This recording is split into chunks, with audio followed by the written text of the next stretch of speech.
guys, it's Meera and Min. Welcome to Woken Pretty today. Hey. Got something fun for you. Man, I really It's always fun. What are you talking about? I know, but sometimes we laugh, sometimes we're aghast. Excuse me, aghast, whatever. At some of the stories that we do. And the other type of things that I like to read when I peruse the internet is those feel-good stories. I feel like sometimes you need those types of things to Remind us really that get you through humanity is we're all human and that we're nice Yeah, I people. mean, with everything horrible happening in the world, which I don't want to get into, it's nice to turn a bad egg into something. You know what I'm saying?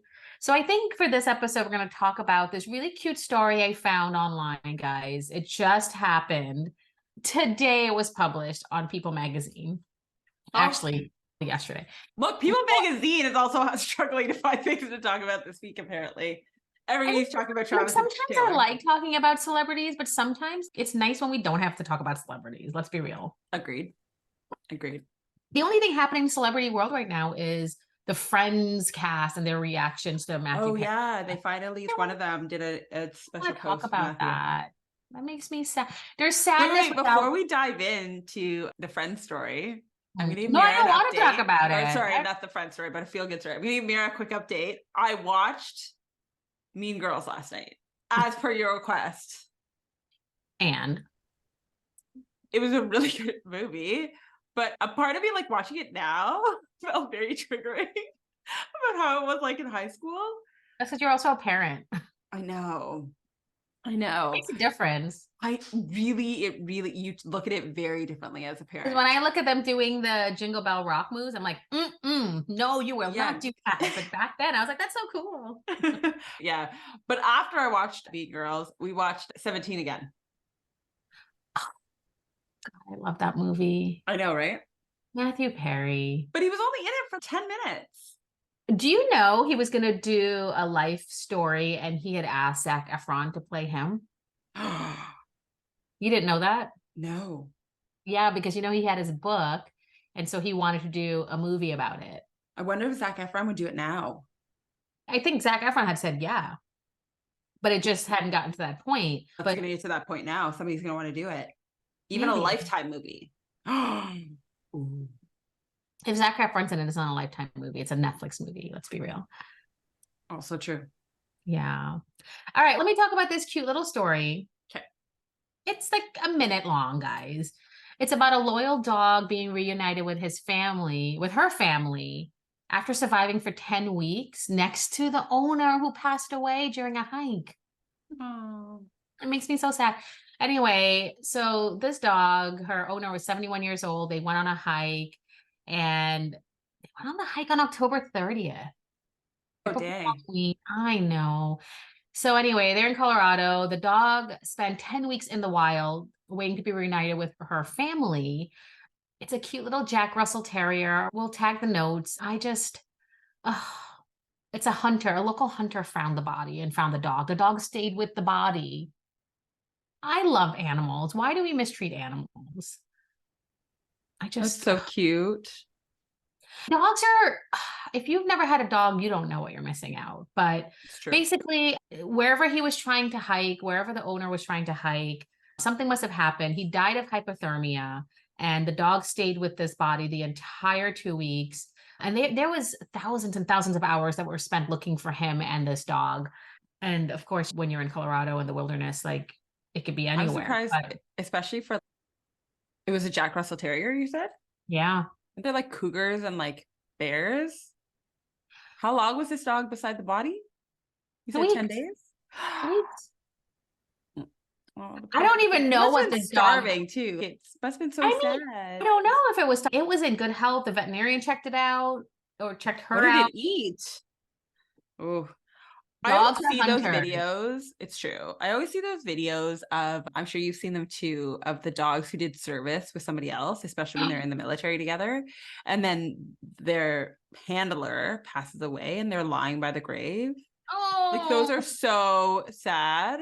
And like, I tear up every time I hear military stories or I see hopeful reunited families with military personnel, because I have family members in the service. And so it just, I hear stories of like bad things and just seeing good things and seeing the loyalty. Dogs are just amazing.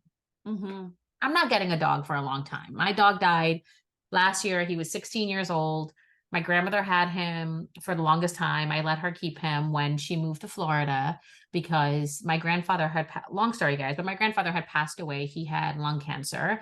And this dog, when I moved into Manhattan, stayed with my grandparents and helped him through it. He would only wake up in the morning to walk my dog. And the rest of the time he was just bedridden. And then when he passed away, my grandmother had nobody. She used to have a full house and she had nobody. And then I let her take him to Florida with her because she had this house. It was 3 bedrooms. It had sliding doors that went into the backyard. Like in every room, he was going to have a happier life than staying in a Manhattan apartment with me. And obviously, as a young person, I would have to pay expenses for the dog, like doggy daycare, because he's in a Manhattan apartment. And I would obviously love having him with me. But I realized that she needed him more than I did, especially after my grandfather passed away. So I did that. I continued to pay the bills for many years until the very last minute. I would send things to her house and I would give her money at first about the dog to pay to feed the dog and things like that. So I took care of all of the needs of the dog, but she got all of the daily gratification. And when I would see him, God, I love my dog. But he did pass away and that was really hard. And I actually just told my husband the other day, I was like, we will not have a dog again. Maybe I'll change my mind, but maybe when my kid's like 12 or 13, but I do not want another dog. I like the freedom. If my kid's getting older, I'm going to have that freedom to travel and do whatever I need to do. I don't have to think about boarding a dog. I don't think about if you're sick and you can't tell me what's wrong. It just was, I don't want to do it. But I love seeing dogs. My one of my best friends is a veterinarian, and God, this is such a sad story. This is what I didn't want to get into. She wanted me to have a dog, and my husband was like, I would love a golden retriever. And she had this dog that was given to the clinic. Mm-hmm. Like sometimes people just leave their dogs. Yeah. And it was a 6-month golden retriever. This was years ago, pre-child. And yeah, it was like 2018. And she was like, we had just talked about this. Do you want this dog? Mm-hmm. And I said, absolutely. And she's like, we obviously have to check him out. Oh, check her out. Her name was Daisy. And we have to do this surgery on her. But after that, you can take her home. Great. I was going to meet her the week after because they had postponed the surgery. I was like, let me just meet her and whatever. There was a waiting list for this dog because people just fell in love with this dog. The dog was like the mascot of the hospital. Because it stayed there the whole time because it was one of those things. And then unfortunately, when they went to do the surgery, I was getting updates and she was like, we all cried, but we had to put the dog down. The damage internally was so severe. The dog was not going to have a good life. It was going to be in pain all the time. I cried. And I was like, I don't blame you. I'm about to. About a dog I've never met, but had so many pictures, videos. No. And then I told my husband's mom, my mother-in-law, when she had come over for that Christmas, it was around Christmas time in 2018. And she ended up buying me from Crate and Barrel or Pottery Barn, one of those fancy schmancy stores where the ornaments are too expensive. It was a golden retriever with a Christmas tree on the back. And so now I have that ornament and I always think of this dog. Very next year I got pregnant. So I was like, okay, this replaces the dog. Like I can't do it anymore. Yeah. I can't. Okay. It's much harder to have a toddler and a puppy. Yeah. And at this point, I don't even know if I want a puppy unless my kid is going to be able to train it and take care of it. I would almost want an adult dog that can just lay with me and watch TV or very so much easier though. Like I'm with you. He is 12. This makes sense for you. This makes sense. He does make sense. He's also, well, before pandemic, he used to be fine with being quote unquote left at home alone. Now he gets separation anxiety because I'm always home now. And he used to be very good at traveling. That has also gone out the window. The last time I took him on a flight, he chewed through his carrier. He's been banned from Air Canada. My bad, Air Canada. Banned? My dog got banned, not me. Because he chewed through it because he was super anxious being in. I probably didn't help the cause either because the last time he flew, it was towards the end of the pandemic. And the pandemic really changed dogs, right? Like they don't understand why you're home all the time and they get excited that you're home all the time. So when you go out, they really don't understand. So he And he always had a little bit of separation anxiety, but I think that's the pandemic just made it worse. But before, I'm a good dog mom, okay? So before y'all come judge me, my girlfriend had messaged me because she took her dog to Hawaii when her and her husband went and spent a couple weeks in Hawaii. They took their corgi with them. That's cute. Like at her and her specific I'm not saying all corgis, but this specific corgi is a little psychotic. And she was really worried. To give you an idea, she was really worried that he wouldn't survive the flight, but they really wanted to take him. They just didn't trust anybody else. The only other person that they trusted wasn't available to watch him. So I just went and got him like a gummy, and she said I gave him half the gummy and he passed out the entire time and I never had to worry about it. I was like, oh, this sounds smart, because Simba's what kind of gummy? A CBD gummy. Okay, what happened to a good old Benadryl tablet? Like Benadryl tablet. Anyways, I gave my puppy on the way to BC a quarter of a gummy because he is only 5 pounds. And the guy at the gummies at the dispensary said, you know what you should do? Try it the night before, see how he reacts to it. And he's like, you'll probably get a body buzz, but I think you'll know. And then you'll know if it's worth like giving him the other quarter for the flight. Unfortunately, I have a very smart Chihuahua, and he was like, nah, you did this once, you are doing this again. So he refused to take the gummy. So he chewed through his carrier on the flight because he didn't understand. And we had crazy turbulence, so he didn't understand anything that was going on. Did he like bark or yip the entire flight? No, he did. No, he did whine. He whined for most of the flight. Yeah. But then he realized, and then he was like, you know what? I'm not playing these games with you anymore. He's like, forget it. If I can figure out a way out, I'm going to get out. So he got out. So I had my dog when he was like skinnier before Florida. I used to take him with me, and I took him to Florida the first time to visit some family members, and he whined the entire time. And I did give him Benadryl as per the veterinarian and the amount, and he refused to fall asleep until we got there. And he was just like the entire flight. And people must have complained because at one point the stewardess came over and was like, hey, do you want to sit in my jumper seat and just hold him or whatever? Because we're not allowed to take him up. You're not allowed to take dogs out of the carrier, but like in this area, like no one can really see it. I'll allow it. And so I did for a while, and he was fine. And when I put him back and he kept crying, but I was like, I'm not going to sit here the whole flight. And stupid me, I should have just done it. But I don't know. That was unfortunate. Like he just did not fall asleep. And then when we got there, he like capped out. And I was like, dude, opposite day is not today. Like they will, if they want to fight it, they will fight it. Dogs are just smart. They know when you're sad. They know when you need. They're just so intuitive. And it takes me back to humans. We also know this, but we choose to ignore it. We let everything distract us, but their instincts are so strong and so spot on. They know when, and you say dogs know when they don't like somebody, and it's because, and they're usually right. Let's be real. Come on. Yeah. Maybe one day I'll get a dog. I'm a dog lover, but I didn't grow up with dogs, but that was my one and only. I would love a golden retriever. Those things are freaking cute. I get down the TikTok golden retriever hole all the time. I know, but they shed so much hair everywhere. And I actually am allergic. Yeah, that's amazing what you'll do. You'll be like, yeah, it's tempting fate. I'm with you. I am allergic. My dog was quote unquote hypoallergenic, but I still had issues. But a golden retriever, there's no going back. I would have to get the butt injections, like the steroids or something. Oh yeah, like daily or weekly. Fun Thanksgiving story, guys. My first Thanksgiving, where I met my husband's family, we went to Ohio for Thanksgiving, and his sister, whose house we were staying at, who usually hosts Thanksgiving, she had this huge husky dog, and his name was Sitka, and she had 2 cats at the time as well. I walked in there, didn't say that I was allergic because I didn't really think about how allergic I was because I didn't really have a dog, and then my dog happened to be a hypoallergenic, so it was like not really a huge thing.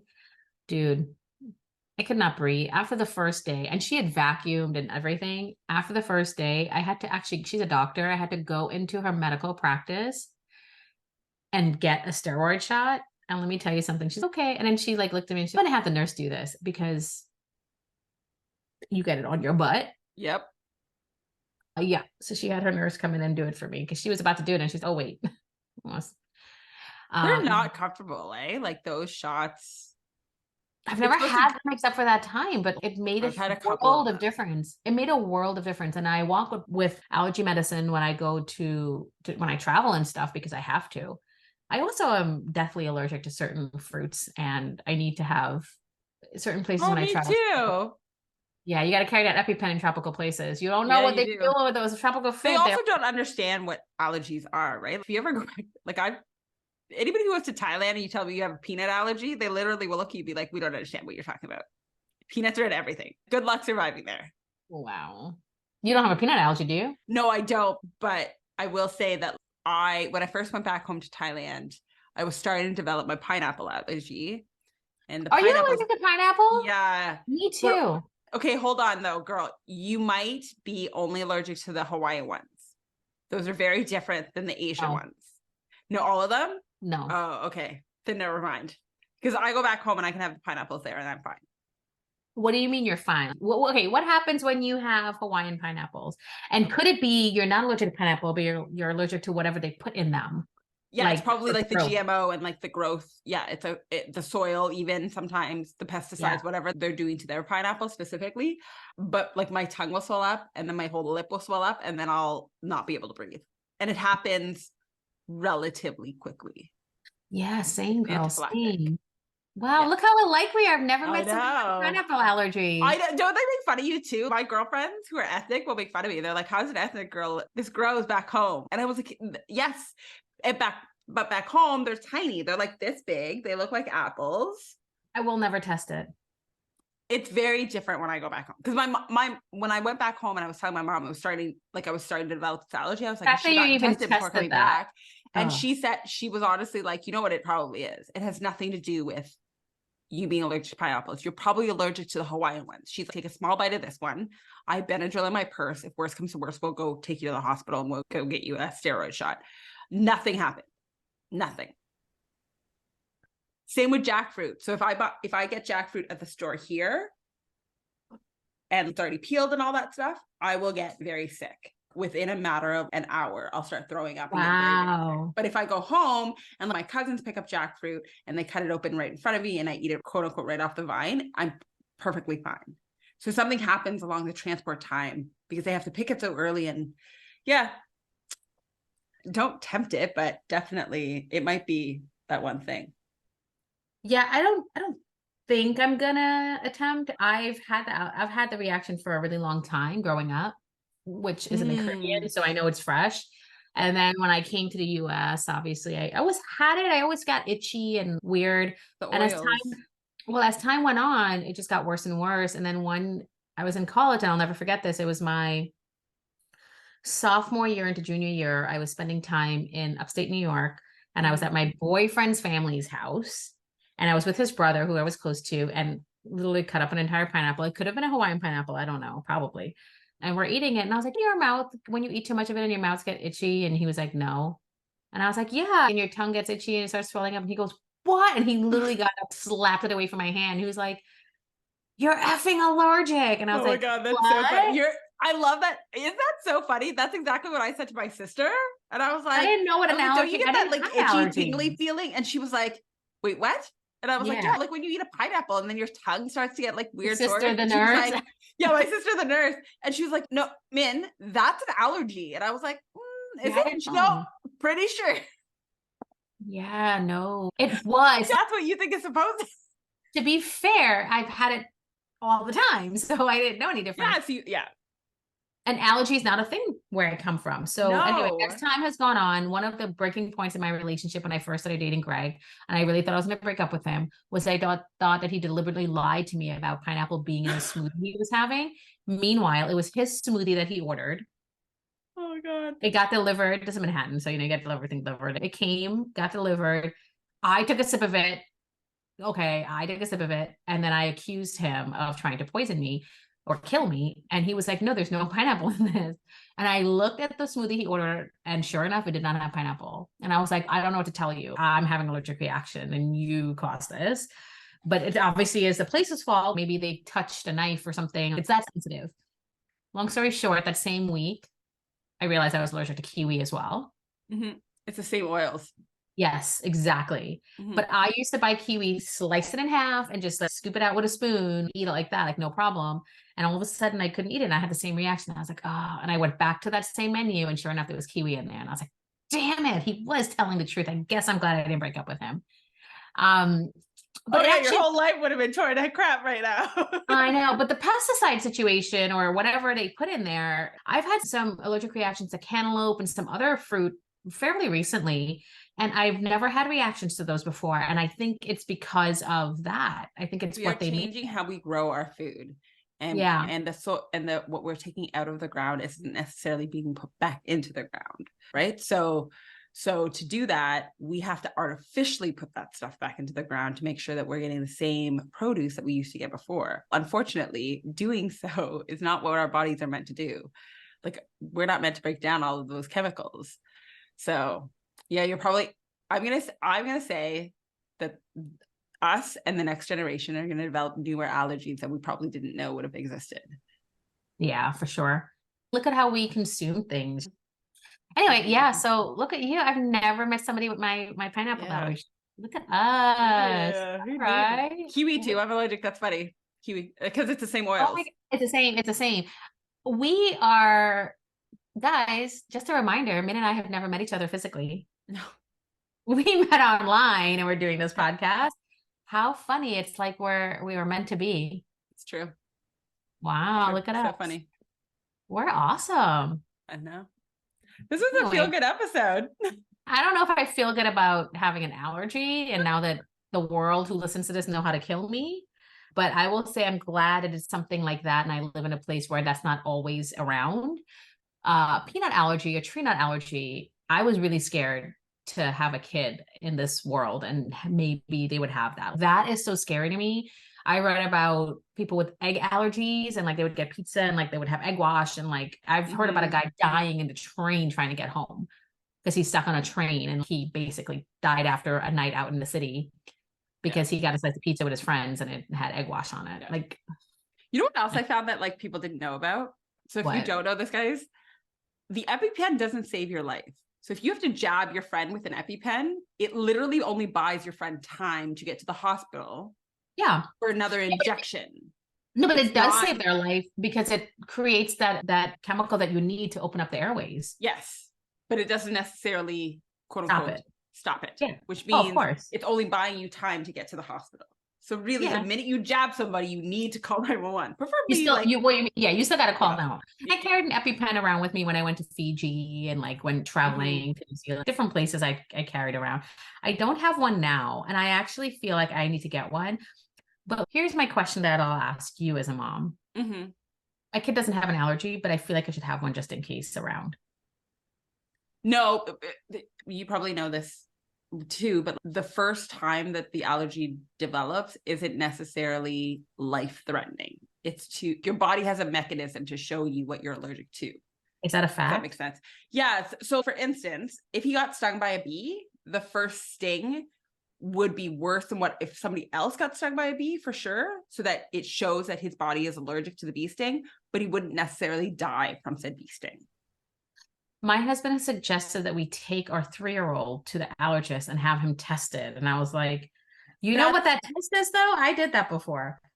I feel like he's a little young. Yeah. Your husband's a doctor, he would know. But to me, that seems a little dramatic for a 3-year-old at this point, especially because it literally, guys, it's your entire arm. It's your whole arm, and they like inject your whole arm. I don't think I don't know how parents with sick children, and I hate to say that my sister has a daughter and she has asthma and she was in the hospital a lot when she was really young, and it used to make me cry to see this little girl in like a kiddie bed when she was like so tiny compared to the kiddie bed. And it's just hurtful. And anyone who's listening that knows a child that has cancer or any kind of anything, it's hard. And I just don't want him to be in that situation. But at the same time, like, if it ain't broke, don't fix it. I don't want to know. It'll happen. But this was a conversation we had 2 weeks ago. He was like, we should just take him to see. And I'm like, no. Again, he would know better than I would, but ask him, because I'm positive. No, dad is always about prevention. That's his whole thing. But again, like, our bodies are still meant to survive. So I don't think you need to worry about it because his body's going to show if he's allergic to it. And then you'll be able to put parameters in place. I was scared to introduce him to fruits, certain fruits, obviously, and peanut butter and things like that. We made it a point to take it very easy and both be around. And we were very cautious about those things as he was getting older. And he's had pineapple, but not fresh pineapple. Yeah, he has. Yeah, he has. And he hasn't had an allergy. Thank goodness for that. But anyways, yeah. Oof, this got heavy for me. Guys, we were supposed to do feel good. I mean, I still feel good. I like that little cute story. It was sad because his owner died, but he survived too, and he had his family. And dogs are resilient, and we love dogs. We love children. We clearly don't like pineapple and kiwi on this podcast, so no. Yeah. But don't worry, I listened to enough true crime podcasts. If something happens, that'll be my first thoughts with you. Oh my God. I'll take care of it. Oh my God. Do you know, as a gift one time I got a pineapple stuffy, like a stuffed animal, like stuffed pineapple. I love pineapples in general, like the way they look, like always wearing a crown. Like those things are cute. And I grew a little pineapple. I don't know if I ever told you. I grew a pineapple in my apartment. Yeah, I got a pineapple tree in my apartment. It's got a little pineapple. It had a little pineapple on top of it. Okay, look. As a person who's had many reactions to pineapple and has gotten stronger as the years have gone by, what I used to love, which was pineapple and the sweetness and the fruit, and I could eat like a whole one, I associate that as a negative thing now. Oh, I can immediately tell a tropical juice would have it in there. Like I could immediately tell and just spit it out. Like that's how you know you're like crazy allergic though. Yeah. Like I associate that flavor and that taste and that word with horrible negative things. I was in London one time with my husband, and I was with my college roommate and her husband. They had just gotten married, and we went to the wedding, and then they wanted to have dinner with us before we left. And so they did. And we had a wonderful time, went to a Peruvian restaurant, and I'll never forget this. I had ceviche, didn't have any pineapple or anything in it, but there's some sauces. And I was like, oh, I think it's fine. I wasn't sure. So I was like picky about it. By the end of the dinner, when we said goodbye, we're in West End by the theater district. She crosses the street with her husband in one direction. We cross the other direction to go to our hotel. We're waiting for the lightman. And I'm talking, and all of a sudden I realize my tongue has swollen twice the size. I didn't have pineapple, but it must have been in something that I didn't taste. My throat was closing in. Like I'm literally like, blah, blah. And I just was like, and he was like, what's wrong with you? And I freaked the hell out. And I know I always put Benadryl in every single purse that I have. Smart. Oh yeah, I would get them and break it apart, put it in a purse. Even if it's expired, it still has something in there. But I used to do it every 6-8 months. Yeah.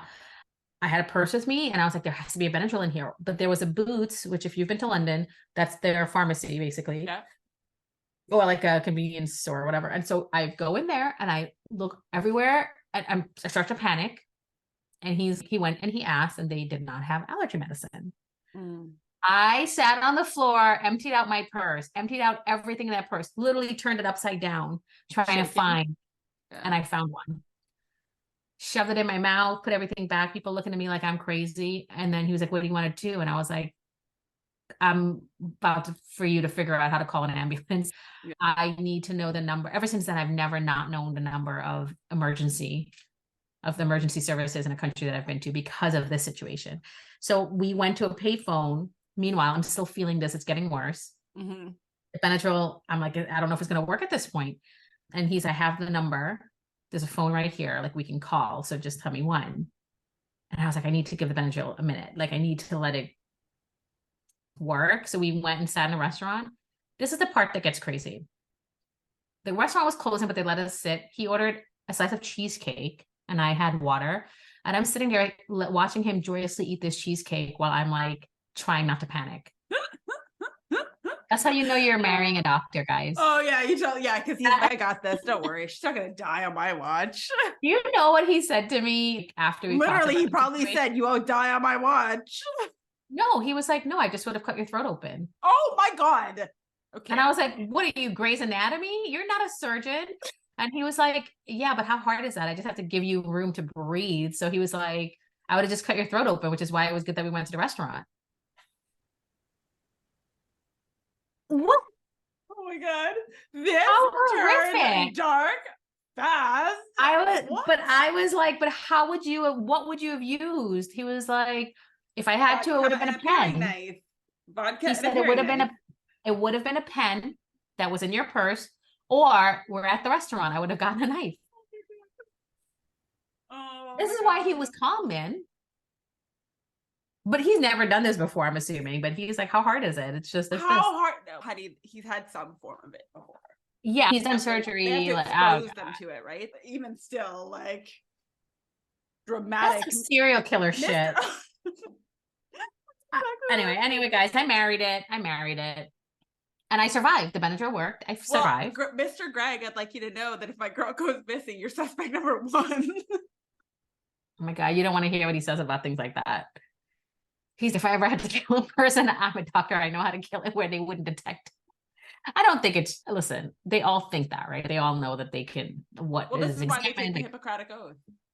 Yeah, he's a really good person, but they do have to use a lot of bodies to learn. Yes. Like when they're in medical school. So they know what to look for, how to look for things. Obviously, you have to get medical training to be a mortician and all that stuff, or the one that what's the person that does the autopsy? Yeah, mortician. Yeah, that's what I thought. Okay, yeah. So you have to have some kind of medical training for that. So anyway, I actually think you have to have a medical degree. Oh, the dramatics that happened. We really did take a dark turn. There goes our feel-good story. Yeah. There goes our feel-good story. Damn. Way to join us for the feel-good episode, guys. Oh, guys, feel-good episode. What a beautiful dog finding its way home after 2 weeks being in the wilderness, learning about me and Min and our allergies. My superhero husband that will cut my throat open with a pen. All of the things. Oh. Very Grey's Anatomy. Yeah. Yeah. All right, guys. Thank you so much for listening to Woke and Pretty. We do appreciate it because clearly you could tell we are just having fun and talking. So hopefully you had fun with us. Do us a favor and subscribe to our podcast if you're listening on YouTube, if you're on Apple, Spotify, or anywhere. Subscribe and then obviously follow us on social media. Send us your comments. We are at Woke Pretty Podcast and we're here for it, guys. Yeah. Thank you so much. Talk to you soon. Okay. Bye. Bye. Remember, you're the heartbeat of our podcast. Your support, your comments, and your enthusiasm keeps us fired up and ready to bring you more pop culture goodness each week. If you enjoyed today's episode, don't forget to hit that subscribe button so you never miss a moment of action. We'd love to hear your thoughts, suggestions, and even your own pop culture discoveries.